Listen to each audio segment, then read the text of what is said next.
Hey, what's up, everybody? This is Craig Pera, founder of the Mindful Habit System, and you are listening to Sex Addictions and Porn Afflictions, a podcast to help you create healthy sexuality in your life. And since your success is a function of you doing something else, is to create a great life. So glad that you are here today. We have a very special guest. Okay, so you guys know, right? There's a lot of shame, and that shame is preventing some of you from getting help. That shame is keeping you stuck because you're not talking about this problem, but you're listening, which is good. That's a step in the right direction. But this is a man who's, listen, let's let him speak for himself. Welcome, Coleman. Hey, Craig, thanks for having me on the show today. I am so glad that you have the courage to share your story. You know, even though your video's not here, it's still scary, isn't it? Yeah, it is. Why do you think that's so?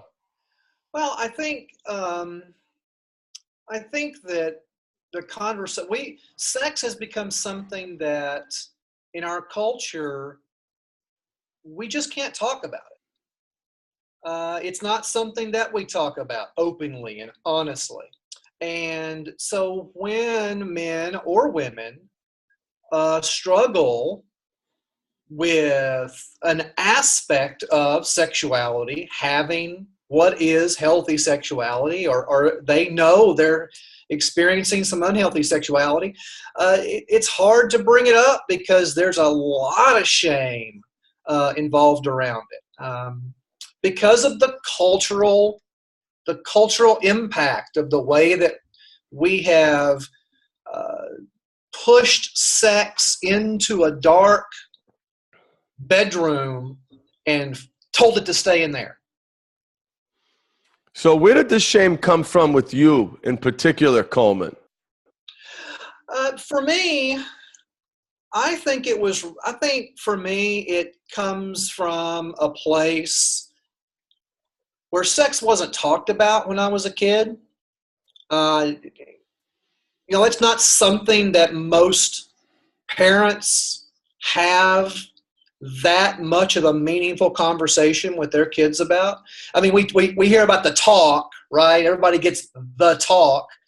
And I remember very vividly the talk that I got, but it was a one-time deal that lasted about 3 minutes, and I was too young for it. I just wasn't ready for that conversation.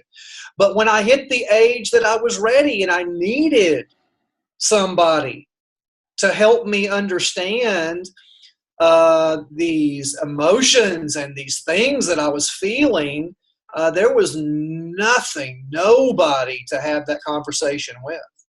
And you feel so alone as a child. And there's the irony, you feel so alone as an adult. And it's like nobody knows what you're going through. Now, bring me through, Coleman. Walk me through, right? There was a time when you didn't always have healthy sexuality. You've made a lot of changes in your life. Obviously, you wouldn't be here if you hadn't. But this problem, it gets born somewhere in each of us. And it gets born with the shame. It gets born with the poor coping strategies. It gets born through a profound sense of self-love. You know, where did it start for you? When did things start? Like, when did this maybe fun thing become a problem? Well, I can go back even before it became a problem. I remember with great clarity the very first pornographic image I saw when I was 11. I remember exactly what it looked like. Now, I was 11, I was, an adolescent, and I was just learning, and it was sort of innocent, whatever. And this was shocking to some of our listeners, this was before the internet. So like I couldn't just go look at stuff. Like it was hard to get your hands on porn. I know. Don't you I mean, like there's sometimes, Coleman, I long for the days when I could get aroused by a picture. Yeah. Like I almost want to teach my kids about the naked body. You could leave some of those magazines that I started with around the house, and they're almost artistic compared to the pornography of today. Yeah, exactly. So these poor kids, man, they're in big trouble. They're in big trouble. And that's so you want to talk about the problem. That's when it hit me. I graduated from college. I was in, I had the first job out of college. And I was a little bit later, so I was mid-20s, late-ish 20s. And this was right around the time when getting dial-up internet was something that you could get in your house. And I got dial-up internet and had it in my house, and I had it at my office. And I could get online anytime I was alone. And I discovered very quickly that there were lots of naked people on this thing called the internet. And so I just was quickly captivated into that. And that was more than 20 years ago. And yeah, that started the problem. The one thing that you talked about that I just want to spend some time on is the shame started in not talking about it. And, it's comes in one of two places in my world. Either it's talked about, but talked about through the lens of fire and brimstone and hell and damnation and dirty and disgusting. Yeah. Yet you save it for someone you love. Or the other extreme where it's not talked about at all. And, I want you people who are listening to go back and think about what was the foundation of your sexual health. And this is true for you men, this is true for you women, is to reflect back and look at what was the foundation for your sexual health. Where did it come from? What were the belief systems present at the time when your most formative, locked in beliefs came around sexuality? And just pay very careful attention to what was present that may have been negative and poisonous, what was absent that was negative and poisonous, because without having that conversation often, regularly, you are not going to become the person that your child comes to talk about this issue, that there's already a society-induced secrecy and shame around it. Yeah. So it's so important for you parents who are listening. Multiple conversations in which at least one of them, preferably many, it's noted that sex is for pleasure. Pleasure. How many times do people have sex in their lives to actually procreate? Maybe a number of times if they're trying. But that pleasure piece gets left off, and that is hard, and that is impactful. So what was the... I'm sorry, you wanted to say something. Yeah, this is particularly important for those who are raised in very strictly religious households. I'm a religious person too. In fact, I was a Christian minister at one point in my life, in my journey. But for a lot of people, sex is not discussed at home. And so they're lacking a sense of healthy sexuality from that one angle. And then the one place that does talks about it from a very negative perspective. If they hear about it at all from their church, it's probably negative rather than positive. So not only so there are some people that are getting it double whammy, right? They're getting the silence at home, and they're getting the hell brimstone shame from their religious institutions. And they are suffering. And they are suffering. Tell me about the impact, Coleman, right? So this sexuality that was born in your childhood, not talked about, became your primary numbing, coping, and escaping strategy. Eventually you move and grow, move on and grow into becoming a man. And this unhealthy sexuality begins to rear its ugly head and has an impact on your life. What was that impact? Well, like I mentioned, when the internet came into my office in my home, I discovered internet porn. And I was newly married, and my wife, before long, discovered my online interests. And needless to say, she was not happy about that. Um, and, you know, over the course of 20 years,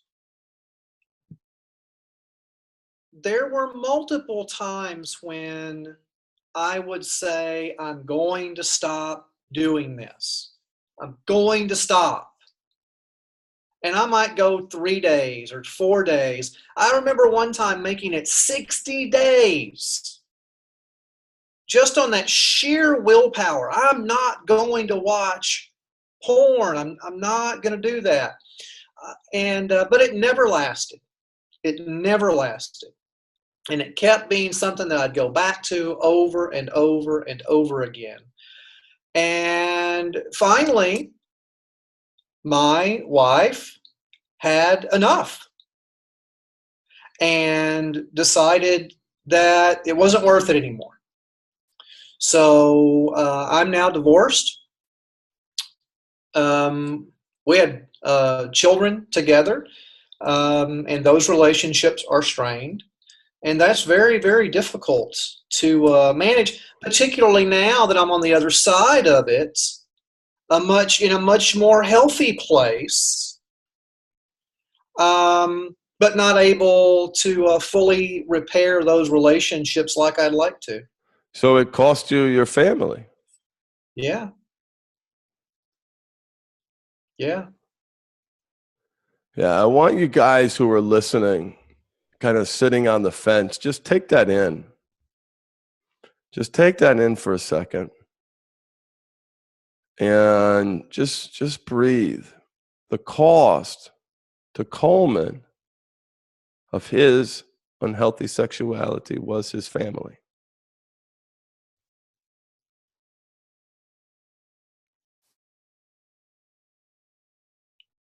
And that's how important it is. And that's how important it is.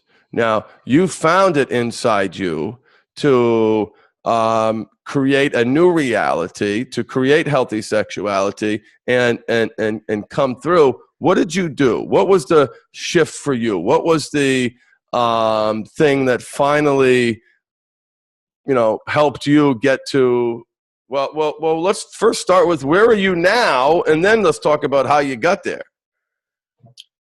Okay, I'll do that. But first, I want to say, just to follow up on what you just said. If you're listening to this podcast and you're on the fence or you're not convinced it's a problem, maybe for you it's not a problem. But if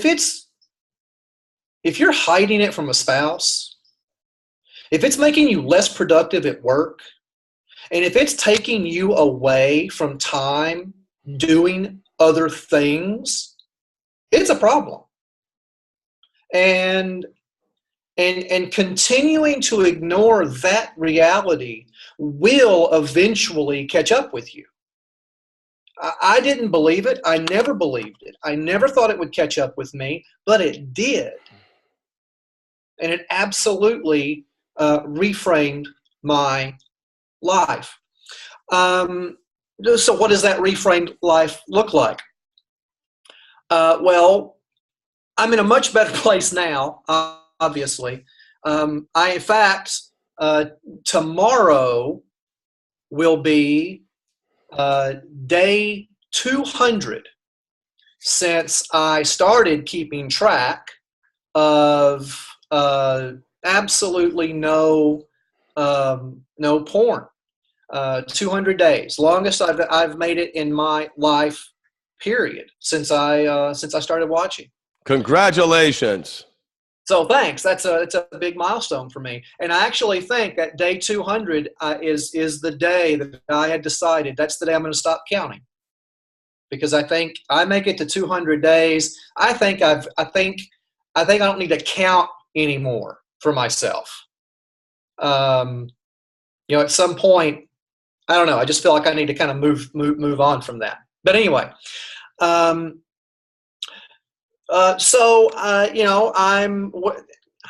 don't know. What do you want to know about how I am now? I don't watch porn anymore. I feel better mentally. I have better emotional control and clarity. I am in better physical shape than I have ever been in my life. There is no part of my life aside from the relationship part that isn't better. That's amazing, Coleman. How did you do it? What, so many years of struggle, so many years of suffering. Your partner leaves, and, why bother at that point, right? You're already in the doghouse. Your life already stinks, yet you decide to do something about it and move forward. What shifted you? How did you get to where you are today? So for me, it wasn't a clean, this happened and then this happened. It's really more of an organic, several components came together at a particular time. I mentioned earlier, I've been a Christian for most of my life. I was an ordained minister at one point. I guess technically I'm still an ordained minister. I guess that doesn't really ever go away. And I had long been attracted to the contemplative tradition within Christianity, the more meditative traditions. But I could never find a practice that felt right. The only spiritual practice that I ever discovered that felt like it fit for me was traditional Eastern meditation.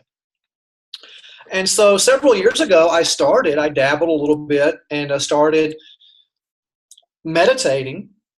And I would meditate occasionally. Never was anything that was really consistent. And ironically, thinking back on those times now, those were times when I was meditating. I wasn't involved in looking at porn or acting out sexually. Ironic how that works. But not in the too far distant past, I had decided I really want to develop a regular meditation practice. So I started reading more about meditation and reading more about Buddhist philosophy behind meditation. And that really spurred me into developing a meditation practice. And so I meditated probably 2 or 3, 4 times a week.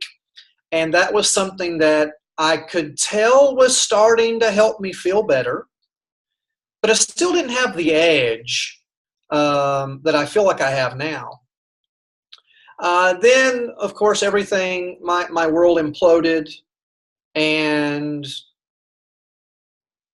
somehow, through the separation and divorce, somehow the meditation practice stuck. And so when I finally came to terms with the idea that I had tried all kinds of things. I don't know if I said that earlier. I'd tried all kinds of things to stop looking at porn before, and nothing worked. Nothing gave me, lasting success. And so I was really picky. I do my research on things, and so I was really picky, looking for programs that might help, or somebody that knew something that actually might help. And I came across this crazy guy with this crazy sounding website, The Mindful Habit. What the hell does that mean? That's a good question. That's a great question, right? Well, I found on that website that there was a Facebook support group, and it was free, and I thought, hell, it's worth a try. I knew mindfulness was something that I was already invested in, and so maybe this looks like it might be, cool. And then there was a free webinar that was hosted, and I listened to some of the conversation in that webinar, and it drew me in. And so I reached out to Crazy Man Craig, and started to understand why mindfulness and meditation was making such a difference in my life. But on top of that, I began to understand the power of changing habits. And putting those two things together is, I can only speak experientially, for me, the perfect mix of creating, not only stopping doing the thing I didn't want to do, but to start doing things that help create a great life. That's beautiful, Coleman. Thank you. It's truly been a privilege, man. I just, I have the best job in the world. Like, it's just the best job. I get to connect with so many awesome people, and got to meet you, and so blessed, so blessed. So what do you got going in the future? What are your plans, Coleman, going forward? What's next for you in your journey?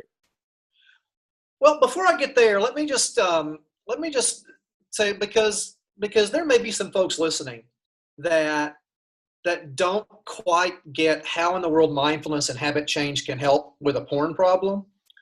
So I'm going to mention a couple of things. Yeah, go for it. Because this is how mindfulness and understanding habit change has helped change my life in a relatively short period of time. First of all, it raises awareness. It raises your awareness of what you're actually doing. If you are struggling with watching porn online or other compulsive sexual activity, chances are you are so steeped in it that you're not even aware. You're not even aware of what it is that's bringing you into it. You're not aware of the triggers when they happen. You're not even aware of what you're really actually doing. So mindfulness helps raise that awareness. And you realize when you feel that draw. And it helps create space. Craig talks a lot about creating space between stimulus and response, because it's in that space that you can pause and breathe and remember,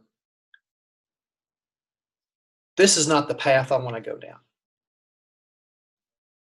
And mindfulness also, then, because what's that's going to do is it's going to start bringing thoughts and emotions and a lot of things are going to start bubbling up, and mindfulness can help you work with those and understand how my thoughts are just my thoughts and my feelings are just my feelings. I don't have to take them personally. I can just let them be, and they will eventually fade. This too shall pass. This too shall pass. This too shall pass. Yeah, thank you, Coleman. That was a great explanation, and I love how you kind of talked about it in terms of what it meant for you and what it did for you. So, what are your plans? What's next for you, my friend? So I've spent my adult years in one capacity or another doing some form of education, training people to do something, or teaching people skills. In a lot of different sectors. As a minister, not only did I do the training and teaching, but also walked with people through crisis situations. And so these are all things that I think, for me, are an important part of who I am. And I feel like now at this crossroads in my life, what I want to do is take my experience, not only with a past life of unhealthy sexuality, but also my experience with mindfulness and meditation, and put it together with my passion for teaching and training and helping others, and to start trying to see how I can be of benefit to other people that might be struggling. I don't know what that's going to look like yet, but that's where I want to go. But somebody's getting help. Somebody's getting help. Thank you, Coleman, so much for having the courage, the bravery, the intestinal fortitude to share your story. And, for you guys who are listening out there, think about what it might be like for you to talk about this publicly, even anonymously, and just think of the shame that's holding you back, the shame that's keeping you stuck, the shame that has you wallowing in self-pity, in self-loathing, mediocrity, and malaise. And use this call as an opportunity to do something about it. Use, honor Coleman's story by taking action, by doing something, because life is too short to suck. Ladies and gentlemen, I'm Craig Pera with the Mindful Habit System, and remember to embrace your power of choice. Thank you so much for listening. Thank you so much for joining us, Coleman. Thank you for having me, Craig. Bye, everybody. See ya.